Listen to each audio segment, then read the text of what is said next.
Bonjour, chapitre P13, conversion d'énergie dans un générateur, un récepteur. Alors, les générateurs, donc on a des générateurs électriques ou électrochimiques. Électrique, ça se branche sur le secteur. Électrochimique, ce sont par exemple les piles, les accumulateurs que vous avez dans votre téléphone portable, etc. On commence par la tension bande d'un générateur, donc vue en TP. Et on a tracé la caractéristique intensité-tension d'une pile plate de 4,5 volts. Et donc la caractéristique, dont je vous rappelle l'allure ici, est une fonction affine jusqu'à un certain point où, lorsque l'intensité devient trop importante, le fonctionnement est anormal. Donc nous, on se placera toujours dans cette partie-là. Et dans ce cas-là, l'équation est UPN est égale à E moins RI. E est l'ordonnée à l'origine, c'est-à-dire quand I égale 0, UPN égale E, ici, cette valeur. UPN, c'est la tension bande du générateur en volts. E, c'est la F et M, force électromotrice en volts. Ça caractérise le pouvoir électromoteur de la pile ou de l'accumulateur, c'est-à-dire sa capacité à mettre en mouvement les porteurs de charge, c'est-à-dire les électrons. R, c'est la résistance interne en ohms, et I, l'intensité du courant électrique qui est débitée par celle-ci. Conversion d'énergie dans le générateur.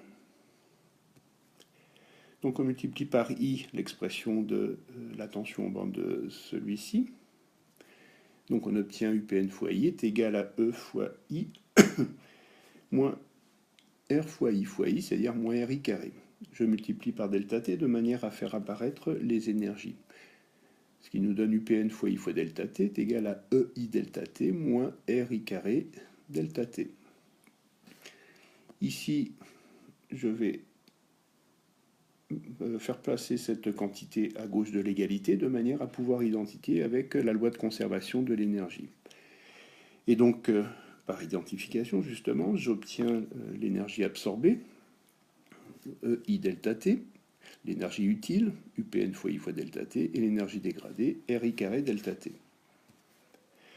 En puissance, eh bien, puissance absorbée, c'est puissance utile sur plus puissance joule, pardon. Alors, en cas d'une pile, j'ai un réservoir d'énergie chimique, le convertisseur qui est le générateur. Donc ce générateur absorbe l'énergie EI delta T.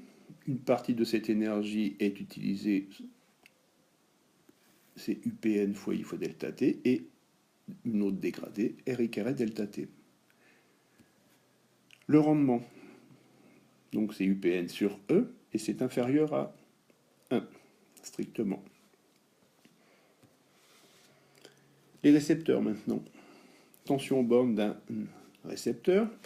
Donc ce que l'on a fait en TP, nous, c'est la tension borne d'un électrolyseur.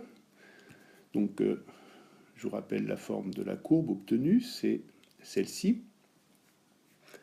Donc on obtient aussi une fonction affine, ici la fonction affine est croissante, d'équation E' plus R'I.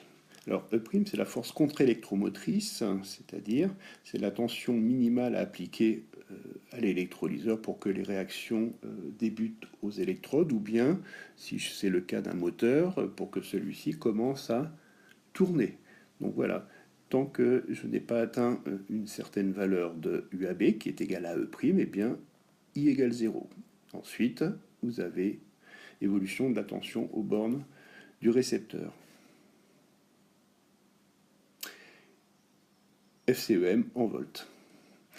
R' en ohms, I en ampères. Conversion d'énergie dans le récepteur. Même démarche, en multipliant chaque membre par I delta T.